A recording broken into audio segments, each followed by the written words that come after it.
Welcome to SLP Nerdcast. I'm Kate. And I'm Amy, and we appreciate you tuning in, whether you're an SLP, a teacher, an EI provider, an allied health professional, or a parent or guardian of somebody with speech and language needs. We hope this podcast will give you some valuable information and keep you at least a little bit entertained. In our podcast, we'll review resources, literature, and discuss ideas related to the field of speech-language pathology. You can use this podcast for ASHA professional development. For more information about us and certification maintenance hours and all the other stuff we do, go to our website, www.slpnerdcast.com. If you would like to use this episode for ASHA CMHs, you can purchase your CEUs on our website.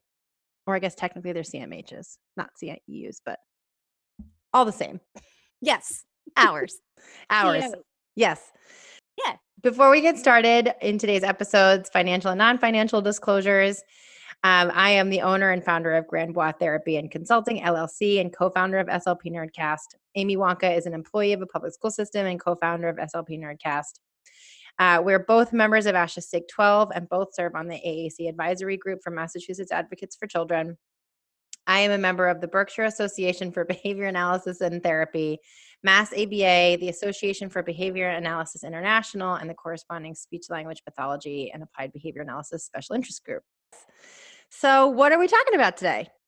Today, we are covering some of my favorite area of the field, and we're going to talk about basics in the area of AAC. So we're going to do sort of a deep dive into the terminology, and then we're going to talk quite a bit about just the personnel who are involved. There's a lot of people who are involved in AAC intervention, and then we'll have some resources where listeners can learn more. And why did we choose this topic, other than it being super fun? Super fun. It's like the best area of the field. We're not biased at all. Working for AAC specialists, quote, AAC specialists for the last how many years? Long time. Between the two of us? 20? Almost 20? Long time. Long time. Yep. Years. It's good stuff. I think one big piece is that many people use some form of AAC, and it's really likely that speech language pathologists, teachers, EI providers, BCBAs, other people in related fields are going to have somebody on their caseload at some point in time who uses AAC. And it's more and more prevalent now in non-specialty areas. I think at one point in time, non-speaking individuals or individuals with limited speech got placed in substantially separate classrooms or got placed out of district, or, there were fewer specialists. And now it's become, I wouldn't necessarily use the word mainstream, but it's become much more commonplace in a variety of different settings. Wouldn't you agree? I totally agree. And I think with that, in 2012, a pivotal year in the field. 2012 was when, iPads came out, the speech generating applications were being developed for iPads in 2012. Proloquo to Go was one of the first ones that came out. And then a lot of the major manufacturers kind of followed suit. And it was a pivotal point, I think, in the field of AAC, particularly, here where we are in the United States. I think with that change, a lot of people got access to high-tech tools who hadn't previously had access. So it opened a lot of doors for people. It also sort of flipped upside down the traditional paradigm around, having a specialist-driven assessment model. It changed things for funding. So I think in addition to more people being served in more inclusive settings, I think we also see more people just having access to high-tech tools that weren't commonplace before. I mean, there was a day not that long ago that I had a flip phone. And then before that, You had a flip phone forever. I did. the technology specialist who refused to transition to touchscreen technology. For so long, I am wary of the robots, but I think our culture has shifted a lot in terms of how consumers have access to technology, and that has had a ripple effect in AAC. It also had a really big impact on the field at large, just from a product standpoint. I mean, prior to 2011, you chose your hardware from a vendor, you chose the hardware and the software together as a package, and there was, less competition. These companies, they were established. And then when the iPad came along for the first time, you had a variety of different softwares available on the same hardware. So it became more of a software marketplace instead of this bundled software and hardware together. And the companies have totally changed. The landscape of who the options that you have as a prescribing clinician have totally changed. So I'm just seconding the piece of history that 2011, 2012, those were some wild and crazy times. Wild and crazy times. Well, crazy times. Yeah. I mean, it really has changed things a lot. And I think when we look at the literature, something that keeps coming up is, regardless of the time, many professionals exit their graduate programs not feeling adequately prepared to work with people who use AAC. And that's true. There's research, certainly in the field of speech language pathology. I think one heartening piece of research is, they've done some surveys. I think it was Lloyd et al. In maybe 1994. That could be incorrect. But did some surveys of graduate programs and then redid kind of that same approach in maybe 2008.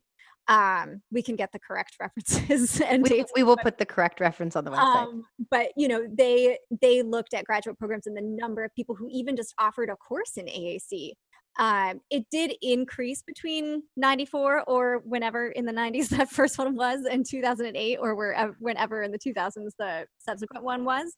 But it's still not.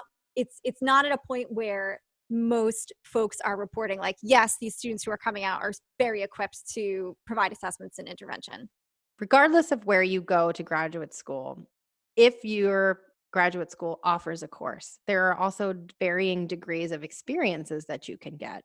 So for my graduate school, as an example, we had a required course in AAC, and there was one really competitive clinical placement for AAC, and it was, two students out of our whole class would be accepted every year into that program. And there were no other clinical placements for AAC. So, and as we all know now, as we know as experienced clinicians, you cut your teeth on the job. You learn so much from getting your hands dirty, working with other experienced clinicians, getting critical feedback. So AAC is one of those areas where you may or may not get that experience in graduate school because it is so specialized. Well, and in the 2008-ish paper, they made that point as well, that they, in looking at the faculty and the clinical staff at these different universities, not a majority of their staff are well-versed in AAC necessarily. And again, that was a while ago, and I think that things are moving in the right direction, but studies have shown that in the field of education as well. And when you think about how many AAC users are included in, educational settings and have teachers and are of school age.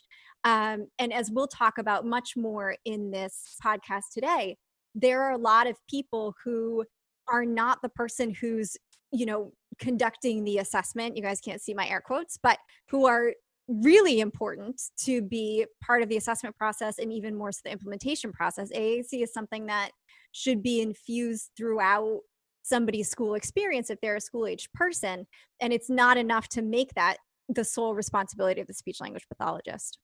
And just to set the tone for the talk today, we recognize that this is a specialty area. It's a hyper-focused, we're not going to use the word certification, specialty certification as a hot button topic. We are not going to talk about that today, but we do acknowledge that people devote their entire courses of, their entire professional lives to learning and studying AAC. There is so much to learn in the field of AAC.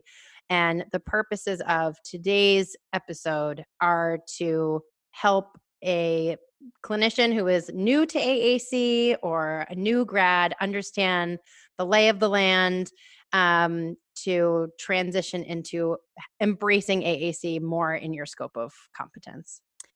And to echo that, I think that what we're talking about today, and the plan is for this to be a 2-part podcasts. So today we're going to cover a lot of the relevant terminology and personnel. And then in a future podcast, we're going to give more actual clinical examples.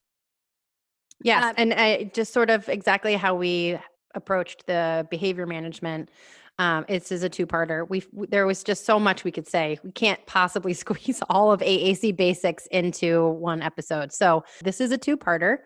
The two-parter is the two episodes are going to cover 2 objectives each. Each episode is worth 1 ASHA CMH. You could listen to both episodes for 2 ASHA CMHs, which is equal to 0.2 CEUs. This conversion and terminology just drives me nuts. One and the same, 2 hours of continuing education for listening to both episodes. The learning objectives for today's episode, part 1, include number 1, identify key terms used in AAC and what they mean. Learning objective number 2, identify some of the different personnel, roles, and responsibilities involved with AAC assessment and intervention. Our next episode, part 2, is going to cover 2 different learning objectives. So learning objective number 3, identify barriers for successful implementation across environments. And learning objective number 4, identify successful strategies across different environments and profiles. And that will be highlighted. We'll be highlighting a lot of different case examples and clinical examples throughout the second episode to highlight and give examples. Just keep using the word examples to highlight some of those barriers and strategies. And the content that we're going to cover in both of these, while geared towards speech language pathologists, as we'll talk more through the podcast, it's also relevant for all of these other people who are key people in AAC interventions. So if you are an early childhood educator or, a K through 12 educator, you're a vocational coordinator, like all of these things can be very relevant and applicable to you as well if you're somebody who supports AAC users. So that's sort of a nice segue into learning objective number 1. Identify some key terms used in AAC and what they mean. Take it away, Amy. So today, we're going to spend a fair amount of time talking about terminology in the area of AAC. And we've talked about jargon on this show before and how we use it, but sometimes it leaves people out of the conversation or makes them feel like they don't know enough, things like that. I think as somebody who's currently in sort of a specialist role, I think that this is kind of a common place that makes, if people feel like they don't know enough or they're not qualified to help support people who use AAC, I think a lot of times it is things like jargon, like, oh, I don't know what that means. I feel uncomfortable. I want to do my best job. Perhaps I'm not the right person for this. So I think that that's a downside to jargon, but jargon isn't all bad, right? I mean, jargon comes from a place where, people have developed these terms because they describe something really specific that takes a lot of words to describe without the jargon, right? Like jargon is shorthand for a reason. And most of these jargon term kind of decoded versions that we're going to talk about today comes from ASHA's website. So ASHA has some really nice consumer-friendly overviews on their website in the area of AAC, and we'll reference things that will all be up on the website. But there are a lot of different places where you can find some very consumer-friendly information from ASHA regarding AAC. ASHA has a wealth of information up there. I'm just going to second that. I know. High fives sometimes to ASHA. Good job, ASHA. But only sometimes. Thanks, guys. Anybody from ASHA is listening? Probably not. But if you are, thanks. We're recording this on a Friday. It's just been a long week. Anyway, moving on. So what's our first jargon word? First jargon word, you guys probably already know this one. What is AAC? AAC stands for Augmentative and Alternative Communication. So ASHA's definition is all the ways we share our ideas and feelings without talking. And I liked that. That's their nice. Right? Like, I would have jumped right into a way more technical, boring, snoozy definition. I like that so much more. Yeah, they have 3 different pages that were super like family friendly. Like, and that I actually hadn't looked up prior to kind of preparing for this episode. So it was nice to see them. And they went on my list of things that I would share with families in the future. That's so great. So I like that one a lot. There's also the International Society for Augmentative and Alternative Communication. Shorthand is ISAC. They put on a pretty sweet conference every couple of years. I think the next one's in Rome. I know. I'm so afraid of planes. But now nobody's going anywhere, so forget about it. But yeah, they do. I'm there every time it's drivable or a short flight. Their definition is AAC is a set of tools and strategies that an individual uses to solve everyday communicative challenges. Communication can take many forms, such as speech, a shared glance, text, gestures, facial expressions, touch, sign language, symbols, pictures, speech generating devices, etc. Everyone uses multiple forms of communication based upon the context and our communication partner. Effective communication occurs when the intent and meaning of one individual is understood by another person. The form is less important than the successful understanding of the message. I really love that. like that one too.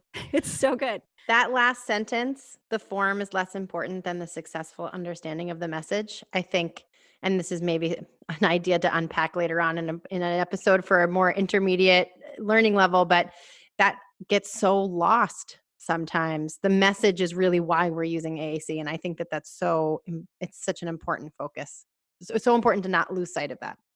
Well, and I think I didn't like quote their website, but the AAC Institute also has, or at least used to have, a really nice definition on theirs too. That was basically like the goal is the highest communication possible, right? You want to be able to communicate what you want to say when you want to say it. And I think, all of that together is what AAC is. And I think, you can distill it down to that simple one, but the complexities are nice too. And I'm not sure who originally said this, but another nice acronym for clinicians starting out with AAC that I think is a really great takeaway is SNUG. Do you have a reference for that? So SNUG, Spontaneous Novel Utterance Generation, is really your ideal it's what your ideal practice is. It's what your ideal goal is for the AAC user to be able to produce SNUG, Spontaneous Novel Utterance Generation. And if there is a reference for that, we will put it on our website. Off the top of my head, it's just so casually thrown around in my work environment. I'm not sure if it comes from literature, but it does. And that's exactly that is the ultimate goal. And we have a reference up on our website that is actually an ASHA reference. And it is under the heading Core Vocabulary and Making Sense of Symbols. And in there, they talk about different symbol representation, but they talk specifically about SNUG. So, perfect. Thanks again, Asha. 2 points. 2 points for you. I have such a mixed experience because like the dues are due at the holidays and they're a lot of money. And so there are days where I'm like, my money did good things. They made all these. Today's one of those days. Oh, good. I like when I pay my bajillion dollars in dues and continuing education because they have a monopoly on that entire situation that we won't go into. But it's good when Asha brings the party home. That's so nice. Yeah, this is one of those times. So AAC, we know there's a handful of different governing bodies who have different definitions ranging from technical to more feel good. What is the difference between augmentative and alternative? Right. So there is a difference. And both are important. And that's why they have their own standing in the acronym, right? So when we think about alternatives, I think that that's what more people think of when they think of AAC. So an alternative really is a substitution for. So that would be American Sign Language for individuals who are deaf. And choose to be signing and in that culture. It could be a high-tech speech generating device for somebody who has little or no functional speech. These methods of AAC are serving as that individual's primary mode of communication. As an alternative to communicating with speech. Yep, and that can be temporary or permanently. So in some cases, you may, begin using a high-tech tool as your primary mode of speech as an alternative. And then perhaps, this is especially true for younger individuals, right? So you may provide people access to AAC at a very young age. at that point in time, it is an alternative. And over time, it may morph into something that augments their speech. Or I'm also seeing some stuff in the news these days about people who Mhm. have been intubated Mhm. and have suffered vocal fold injury or, some other, this is really not my area, but some other issue related to intubation or being actually intubated that prevents you from communicating verbally. So there's a lot of different reasons I think why AAC might be temporary.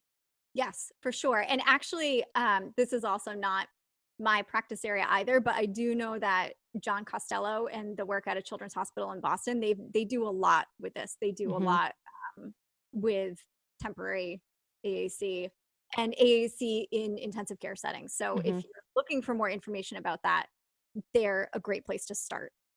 Um, So so that's alternative. What's augmentative? so augmentative could be the exact same thing, right? So the examples that we gave as an alternative were American Sign Language and a speech generating device. Those exact same AAC methods could be used to augment speech, but the function is different. So in the case of augmentative communication, the AAC is adding to the person's oral speech. And usually for these folks, the oral speech is effective in some environments or for some tasks or with some communication partners, but not all. So it's not meeting all of their needs in all of their environments with all communication partners.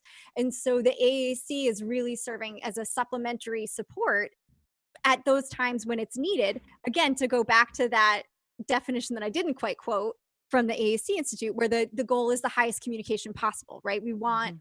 We want people to communicate at their absolute best, not just in some environments, not just with people who know you well, but everywhere. We want your world to be as big as you want your world to be.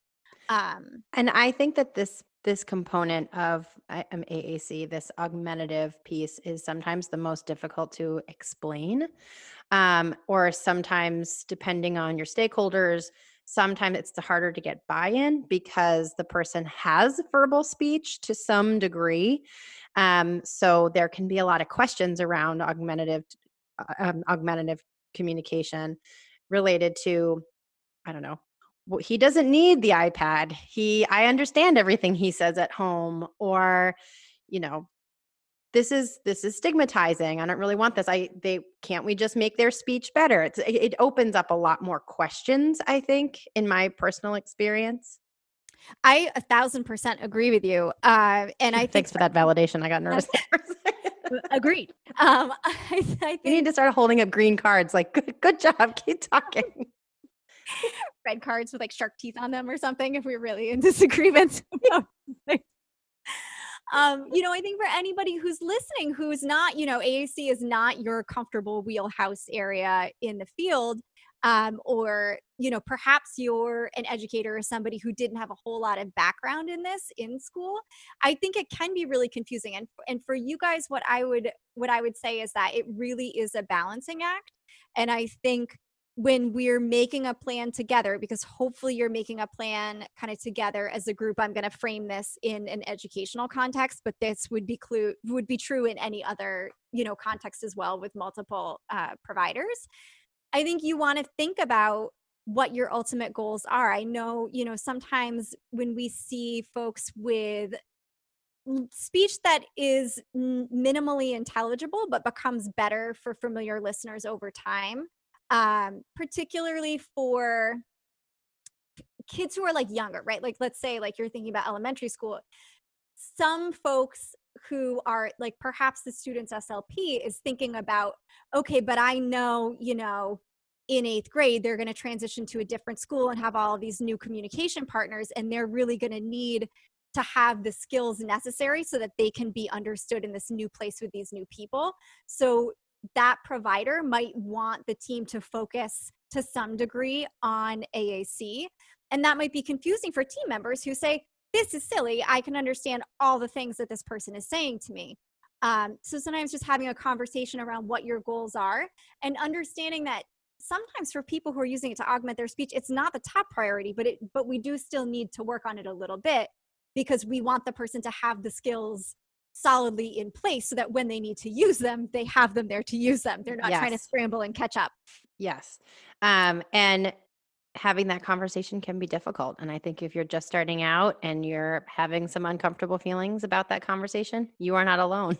It's a gray area for a lot of people. But it is important. I mean, just like you said, we want their world to be as big as they want their world to be. We want them to be communicating with the guy at Dunkin' Donuts, or ordering something at the deli counter, interacting with unfamiliar listeners in their environment. Similarly, sometimes your intelligibility, right? So your ability to accurately form sounds and sequence those sounds together into words and phrases and sentences is impacted as your utterance length gets longer, right? So there are some speech disorders that result in intelligibility breakdowns with length of utterance increasing.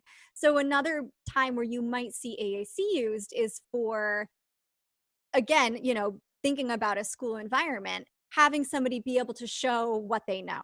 So you may be fine with your oral speech to answer some questions, but if you're asked a complex question and the expectation is that you be able to answer it, you don't want your oral speech to be the limiting factor in demonstrating that you understand the content or you can answer the questions.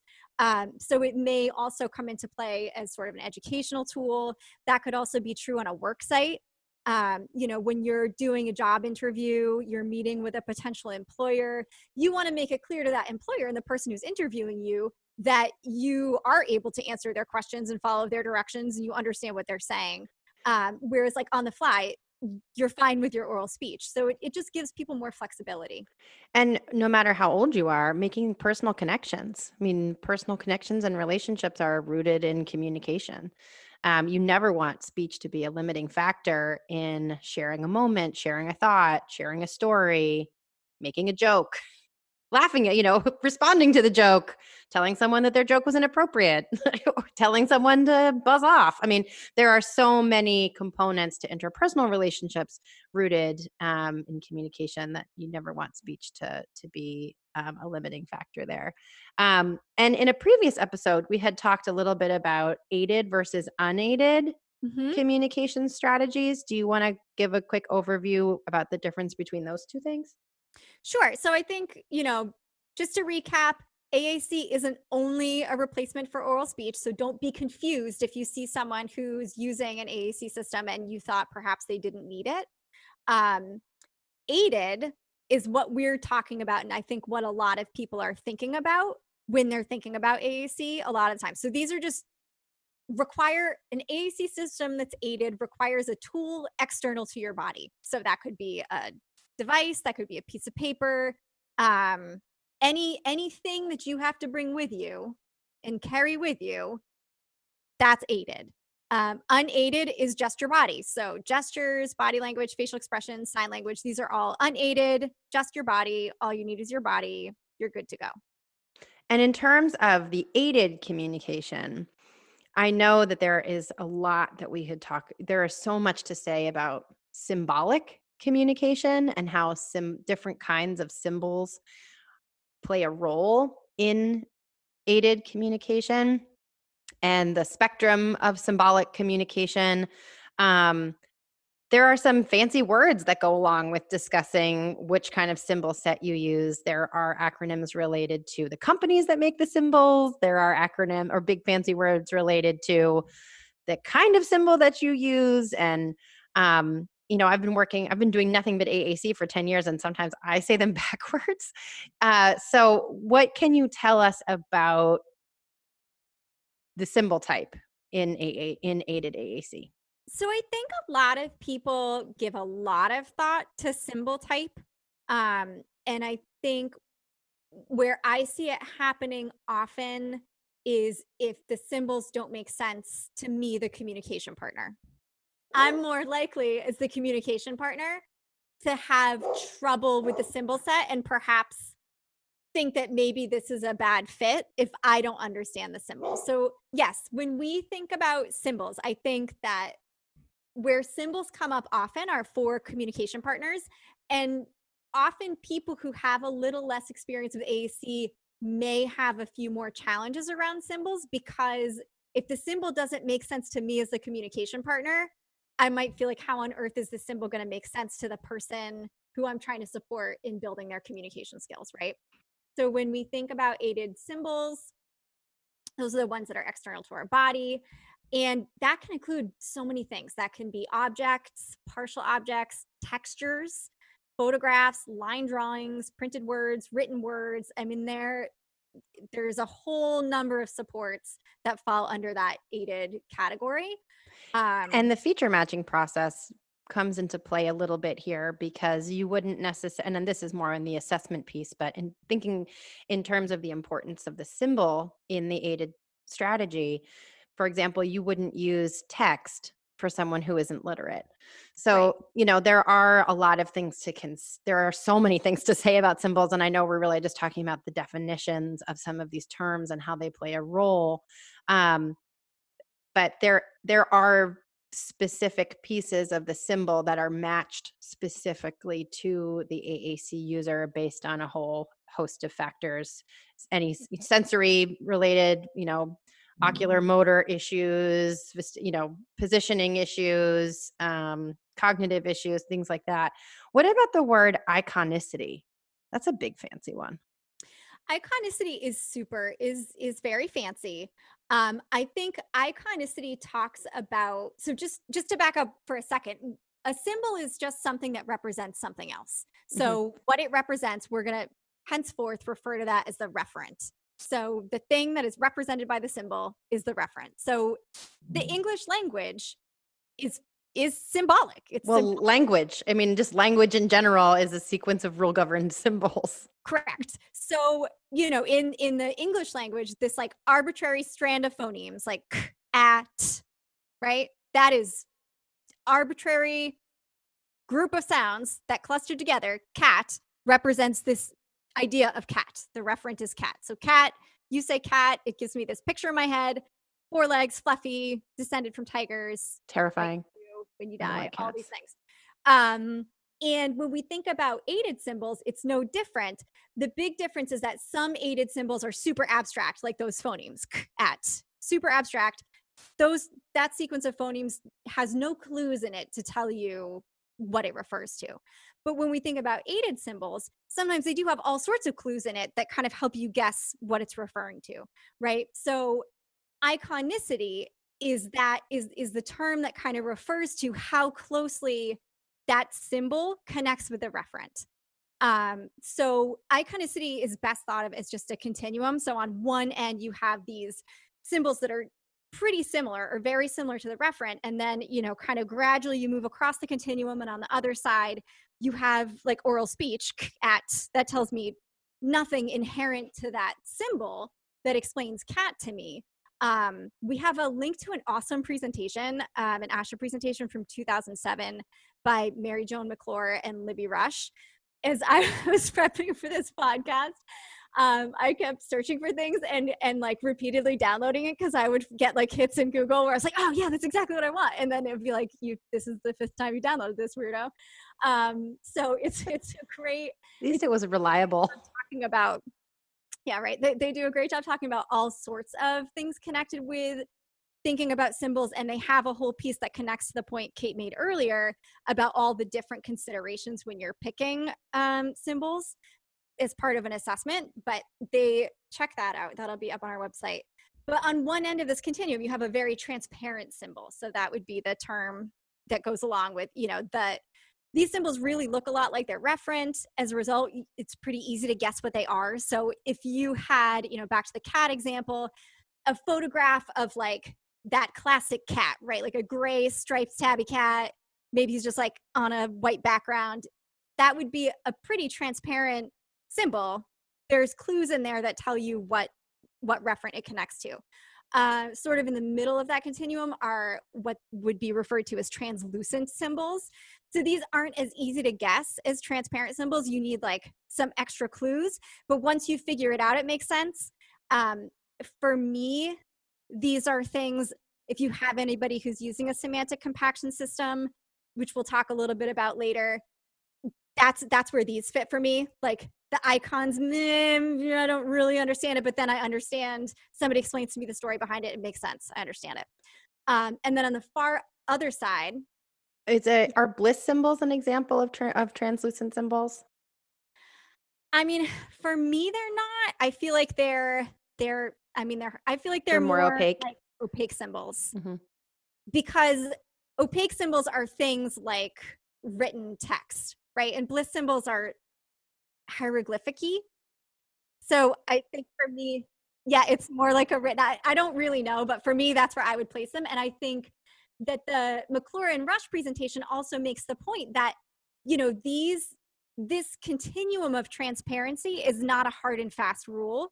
I think especially when you're thinking beyond that more transparent symbol, some things that like make a lot of sense to me might not make sense to Kate, because they're also relative to our life experiences and learning.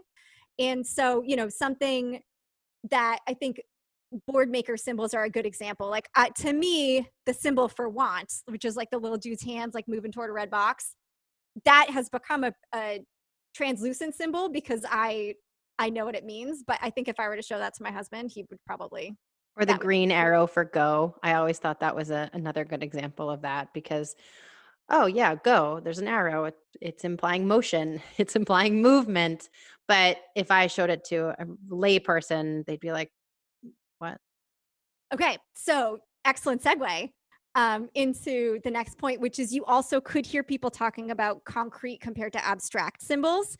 This is a similar continuum, right? So you have very concrete symbols on one end, very abstract symbols on the other end.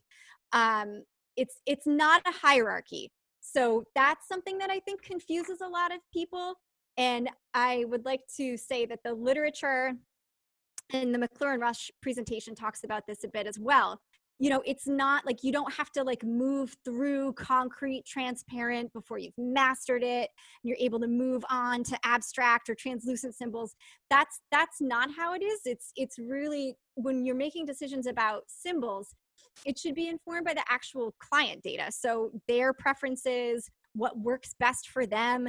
There's no one perfect symbol set. There's no one universal symbol set overall, or like for people with certain diagnoses or sensory needs. Just because you tried something with one person who had a similar profile doesn't mean it's the right fit for another person. And to sort of loop that back to what we were saying before about you want the symbol set, you want the AAC tools to set them up for the most spontaneous and novel communication as possible. So if you have an AAC user who is using different symbol sets, or you're trying to figure out which symbol set, through the feature matching process, perhaps they're demonstrating some success with different, with opaque symbols and with transparent symbols, but maybe one is slightly better than the other. It really should be, just to hammer that home again, data driven based on their best performance, in terms of, if you are choosing a symbol or trying to, think about what symbols to put in different environments, that really needs to go back to a data-driven decision. 1,000%. And Yes. we're very in sync today. We're very in sync. But I think, when you think about it too, it's also a continuum. AAC is a system. Most people are combining aided and unaided methods. A lot of people who are using aided methods are using a number of different types of aided methods.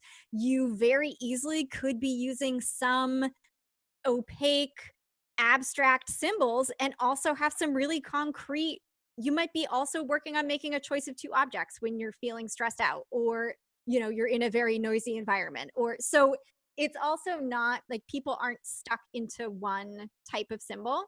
I think it also bears mentioning that we've talked a lot about symbols, but this is true for words also. I mean, some Words words, are symbols. truth.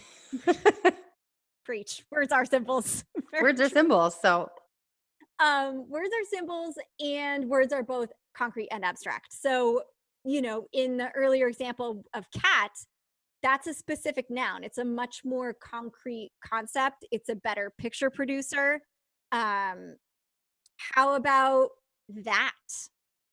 Or interesting or fabulous? Like, what picture, if I say cat to you and you close your eyes, you can probably conjure up some idea around what. fear, Yeah. claws, fighting. things that pounce on you in the night, those kinds of things, because cats are horribly terrifying. Sorry to all you cat lovers out there. I'm so afraid of cats. Just alienated like half the people who are sitting listening with your cats. I am just afraid of them. Like I'm afraid of bees. It's They fun. hurt my body and I don't Now like you them. alienated all the people sitting at home with their bees listening. Some people keep bees. I like the beekeepers and the cat people. No, I just don't want them in my house. But you can picture what a cat looks like when you close I can, and a bee. Cat is concrete. And it evokes feelings of fear. Correct. Moving on. For you. The word interesting or the word fabulous, I don't know that I get images as much as I have connotations or associations or feelings around those words. And I think this is helpful for people to be aware of, because sometimes what it means for folks who are supporting individuals who are using AAC, especially earlier communicators, is there might be a tendency on the part of the partner or the people providing the augmented communication to overemphasize nouns. Nouns are very important. Nouns are, approximately 50% of somebody's first 50 words, in America, anyway, I think in English speaking countries. And that does shift culturally. So those are other things to be aware of. But here we use, nouns are a big piece of early vocabulary corpus for people. But nouns alone aren't enough to generate any multi-symbol utterance. So if you're just going for things that seem like solid picture producers and they're concrete and they fit into these nice boxes of this symbol visually makes sense to me, you're really leaving out essential building blocks of language. So don't let that bias toward things that are better picture producers skew your intervention. If you're somebody who provides language intervention, think about what you would do with somebody if they were using oral speech. Those same targets should generally apply broadly to somebody who's using AAC. Verbs, for instance, verbs are super important. They don't really translate that well to pictures. Determiners, that, this, those are frequently used words in a lot of frequently used word studies, don't translate well to images. So be aware of that. And you have a list here, a link here in our notes about a great blog post that goes into this a little bit more about how you shouldn't limit the symbol set for someone with intellectual disabilities. Would you like to read the quote? Because it's a good one. Sure. So we are going to have a link in our handout and on our website to a blog post that is posted on the fabulous blog, Practical AAC. That's for those of you who don't know it, Practical is PRAACTICAL. So it's a little fun acronym there. So this is a quote from that blog post. Don't assume that because the symbols are abstract, that people with intellectual disabilities can't learn them. They can. They do. You don't have to take our word for it. Read the longitudinal research done in the 1990s and beyond by Mary Ann Romsky and Rose Sevcik. I'm going to guess that. Sevcik? For starters, they intentionally selected abstract symbols for their AAC intervention and demonstrated that people with significant learning challenges can use abstract symbols successfully. That is huge. Yeah. End quote. That is huge part with me. The Yeah. quote ended with the word successfully. But that is my interpretation, that is super important and that research is amazing. Everyone should know that. Mm-hmm. And in that same blog post, they have some really nice tips about how to structure intervention for people who are learning to use symbols, such as, keeping your keywords in a consistent location. This is the same idea as, learning to touch type, right? Like if somebody came in and moved the A around on my keyboard every night, I would be an even less effective typer than I am right now. Using emotional, context for teaching vocabulary, with the idea that we have an emotional attachment to something, and if it's particularly funny or enjoyable, you're more likely to learn things. Providing repeated practice, and then actually just talking about the symbols. So they have some really nice tips on there. That's awesome. Can you talk to us a little bit about terminology related to access? So what is access for those individuals out there who are brand new to AAC? Can you give us a brief description of what access is and then do an overview of some of the terminology related to access? So you may hear the term access methods, and that's really just talking about how the person interacts with the aided AAC tool. And they're, just like aided and unaided, there are two big categories here. There's direct selection, and in direct selection, the communicator is doing something to select the particular word or words they want directly, such as pointing, touching with a finger, using eye gaze, things like that. Indirect selection, the communicator does something to select from offered choices. And this is also called scanning. You might hear it called scanning. Low-tech scanning systems typically involve a communication partner presenting pictures in a specified sequence, and then the communicator does something to indicate when the symbol they want to use is presented. High-tech scanning systems tend to present these options, usually by highlighting different quadrants or some other visual or auditory cue. So they might, highlight quadrants of the screen, rows or columns, and then that may also, progressively narrow down. So you might start off highlighting quadrants, and then the communicator selects the quadrant that the word they want is in, and then, the system will go through the rows, and then they select the row that they want, and then it will go across the column, and then they can select the word that way. As you can guess, usually direct selection is fastest, but there are exceptions. And identifying the access method or method should certainly be part of your AAC assessment. And again, AAC assessments should be multidisciplinary. So this is not something that one person should be determining on their own. And there should be something in the implementation plan that in which it's evaluated on an ongoing basis. And just like symbol sets, people may use multiple access methods as well. Shameless plug to our previous episode on implementation plans. If anyone would like to learn more about implementation plans, we did an episode on that a few weeks ago. And we've already talked a little bit about symbolic representation. Is there anything else that you wanted to say about access? No, I mean, I think access is usually, if you're somebody who's not conducting the assessment, access is something. The key points for you to take away from that are that multiple providers should be involved. Particularly if you're looking at more complex access than direct selection using your finger, or people with complex bodies, sensory systems, you need to make sure you're wrapping in all of the important personnel. And know, as a practitioner, even if you're not the person conducting the assessment, these are things that are good things to be on your radar, because if you should be constantly bringing questions back to other members of the team. You know what it looks like? So-and-so is getting fatigued. Is there any way that we could look at maybe switching access methods, or if there's a different place where we could position the device? So just be aware that those are things that can be modified over time. Some people might use a combination of eye gaze and scanning, right? So you can have shifting and relaxing, give those different parts of your body a break. So just know that those are things that can be changed over time if need be. Before we move on to our second learning objective, do you want to talk at all about symbolic representation and how that is related to iconicity? Yeah, I do. I know you do. When we look at single meaning, there are basically three big types of aided symbol language representation methods. ASHA has a really nice post on their website titled Augmentative and Alternative Communication Decisions. And that goes more in depth into this and SNUG, which Kate had referenced earlier. So really there are single meaning pictures. One picture means one idea. You don't have to be literate for this type of system. However, a potential con is that the symbol set can become really overwhelming and slow to navigate, because you end up having thousands and thousands and thousands of pictures. And even on a high-tech tool, that can take a lot of effort to navigate through.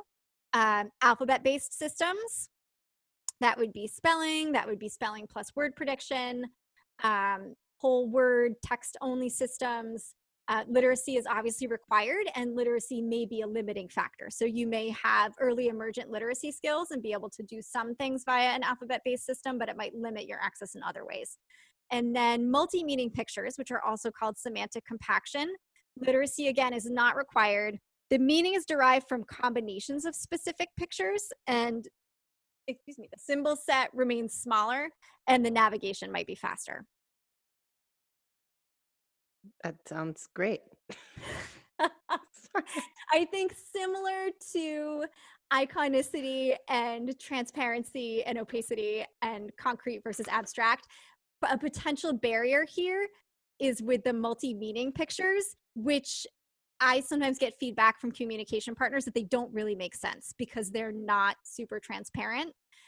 So sometimes you'll see folks have a preference for single meaning pictures.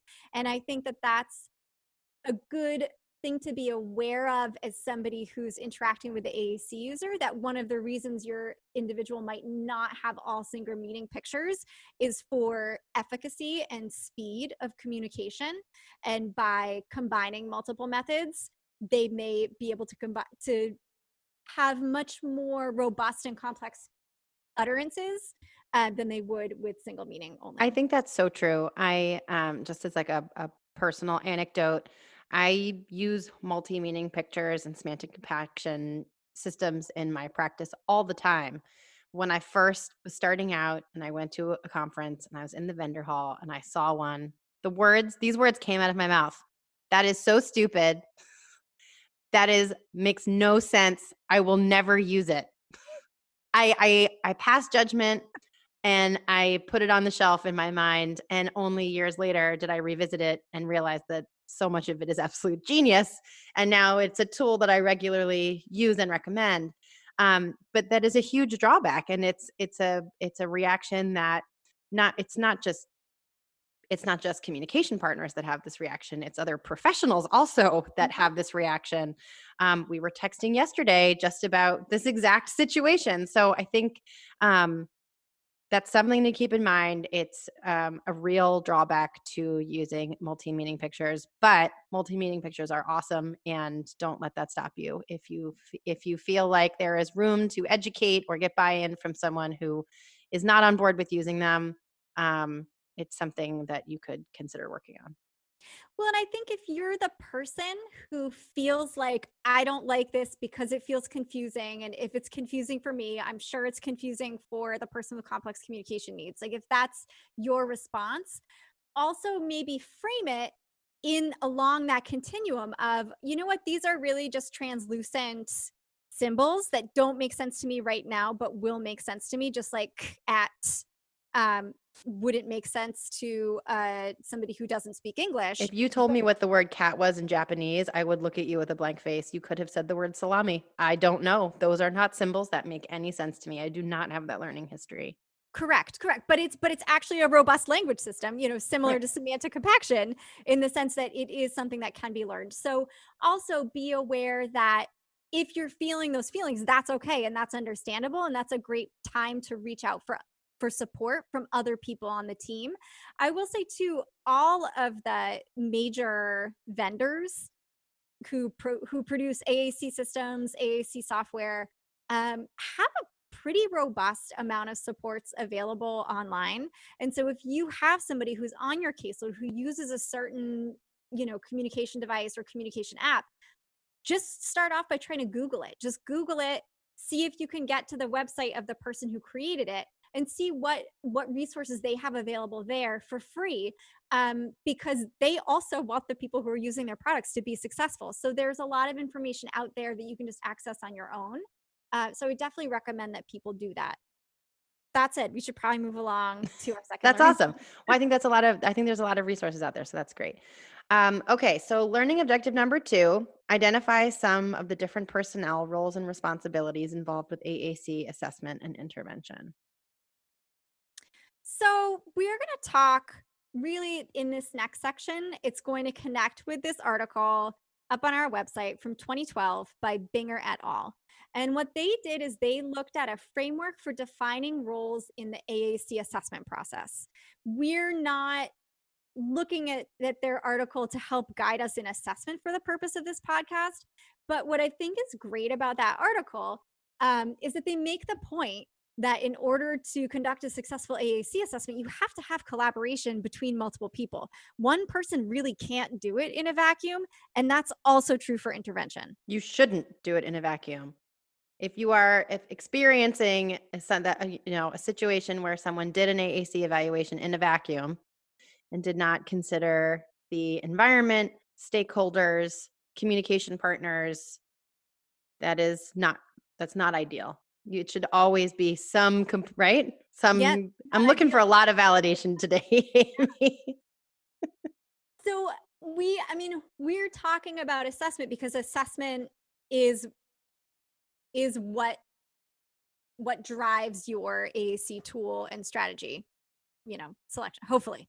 And hopefully it wasn't done in a vacuum. So they outline in their article kind of these 6 typical steps in an AAC assessment. They make the point that the steps might overlap. They're not necessarily completely linear, but step 1, referral. So I think what we're going to do here is just go through these steps and kind of connect it to all the other people who may be in the person's life. Referral. You may be somebody who you're a referral source. That's who you are.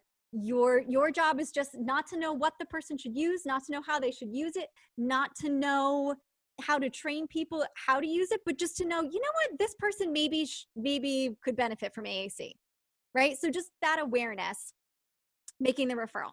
Next comes the case history. The case history is built from, reading previous reports, but really there's a lot of interview that happens there in the case history. And so knowing people who know the person, the better everybody knows the communicator, the more valuable that case history is going to be. So the third step is really forming the diagnostic question. And in our implementation plan podcast, we talked a lot about like this idea that AAC is there to solve a problem.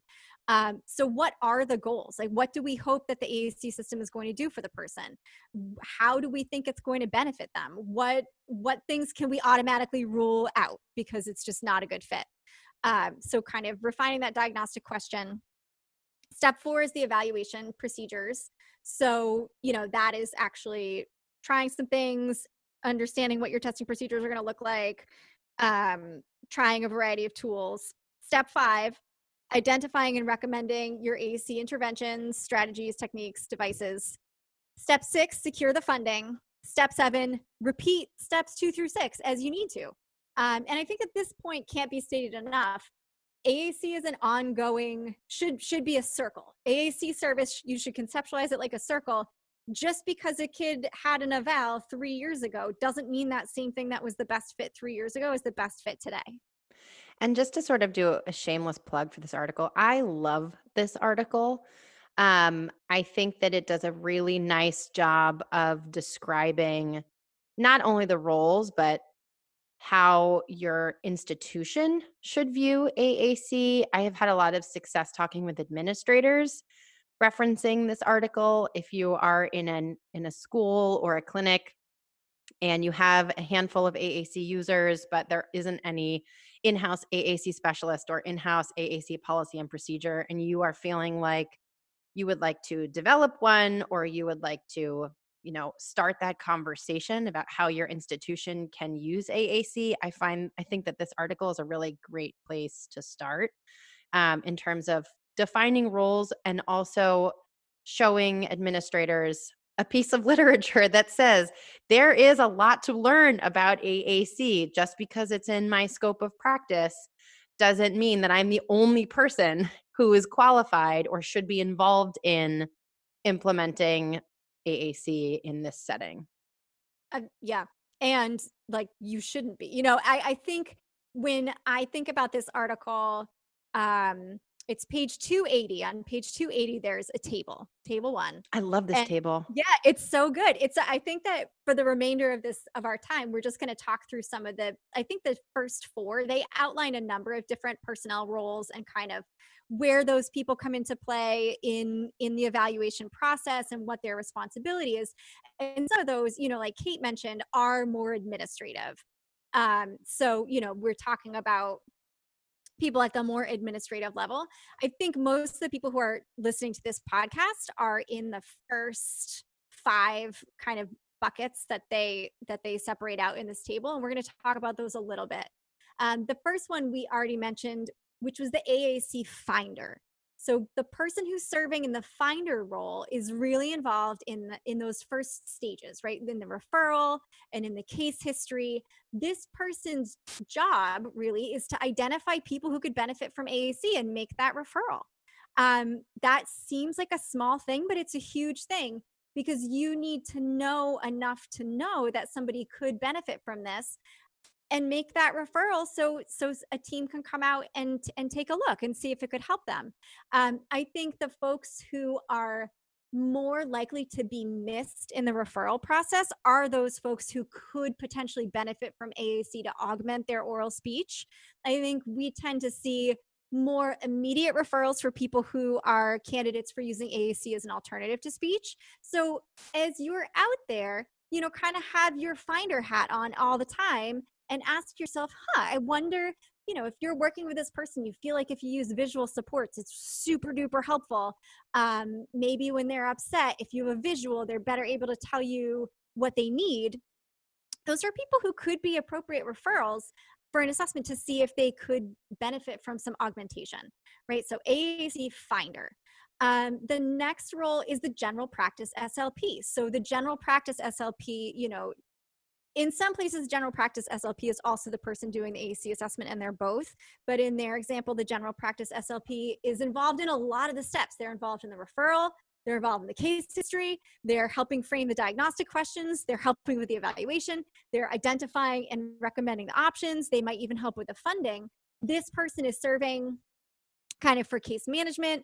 They've probably done the speech and language evaluation. They're helping in the decision-making process with funding. They have a big role, but as we can see by going through the table, they don't have the only seat at the table. And I think the general practice SLP usually will have so much information about other stakeholders who maybe have a seat at the table, but aren't at the table at that given moment. So, if you have an external person coming in to do the eval, the general practice AAC, the general practice speech pathologist has collaborated with the teacher and the PT and the OT and the BCBA and knows the administration. That is a huge, to me, that is a tremendously important role. Being the liaison on a Yes.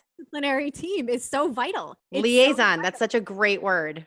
And it's helpful for people to know and understand their role in the process too. I think part of what this table helps is it can help you have a conversation with all the stakeholders and identify like, okay, I'm gonna be on this. You can be on this. They identify an AAC clinical specialist, which is sort of the role that Kate and I both are currently working in, which would be, the person who's kind of completing the evaluation, helping with the device and strategy selection, completing the funding reports, doing some technical support around AAC, support around clinical implementation, support around troubleshooting.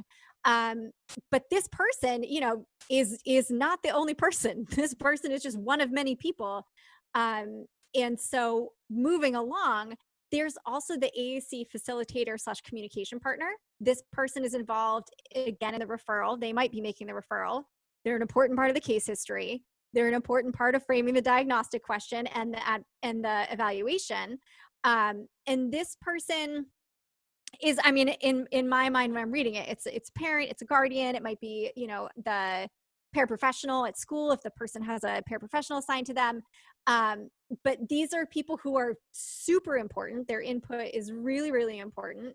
And then, the other piece that I think is relevant for folks who maybe see themselves as outside the AAC process would be the collaborating professional. These people are also super important. The OT, the PT, the vision or hearing specialist. These folks should be an active part of the assessment process. They should be an active part of the referral, case history, diagnostic questions, evaluation. So I think from reading this article, looking at this table, I think one big takeaway is that a lot of people who maybe previously felt like they didn't have the necessary knowledge, or it wasn't really their responsibility to have an active role in AAC intervention, actually do have a super important part. And you don't have to, the expectation is not that everybody act as the AAC clinical specialist, right? The expectation is that everybody has all of these different equally important roles to play. And by identifying what those roles are and identifying when you need support and who might be the best person to go to for that support, you're going to have a really nice, cohesive unit supporting the AAC user. Agreed. And this is a really great article to have in your desk or to have in your back pocket to review when you're, no matter what role you play, and no matter who your conversation partner is, if it's talking with administration, if it's talking with the rest of the team, when you're referring for an AAC evaluation, or when you're talking to an AAC clinical specialist who's coming in from somewhere else to do the eval. I think understanding all of those roles and having a reference to this article can be a really powerful way to have a conversation and really start to collaborate. And I think And that pretty much wraps us up. I think so. Our second section, we're going to take all of these fancy words that you've learned, and we're going to help you guys unpack a couple of examples where if you get a new client on your caseload who went somewhere outpatient, maybe got an assessment, help you understand how to unpack that assessment, understand what the recommendations are, and translate those into meaningful ways that you could implement that in your practice. Yes. So just to review, stay tuned. Part 2, AAC Basics, where we will learn how to identify barriers for successful implementation across different environments and identify successful strategies across different environments and profiles while we discuss different clinical cases and examples. So thank you for joining us. We hoped everybody learned something. If you're interested in using this episode for credit for professional development, ASHA, CMHs, et cetera, please go to our website to learn more. You can find information about purchasing CEUs on the episode page. Please reach out to us anytime with questions or concerns. We love hearing from our listeners. You can follow us on Instagram and Facebook for regularly posted announcements and tips. And leave a comment for us on our website. I don't think I'm forgetting anything. That's about it. Such a great job. All right. We will see everybody next time.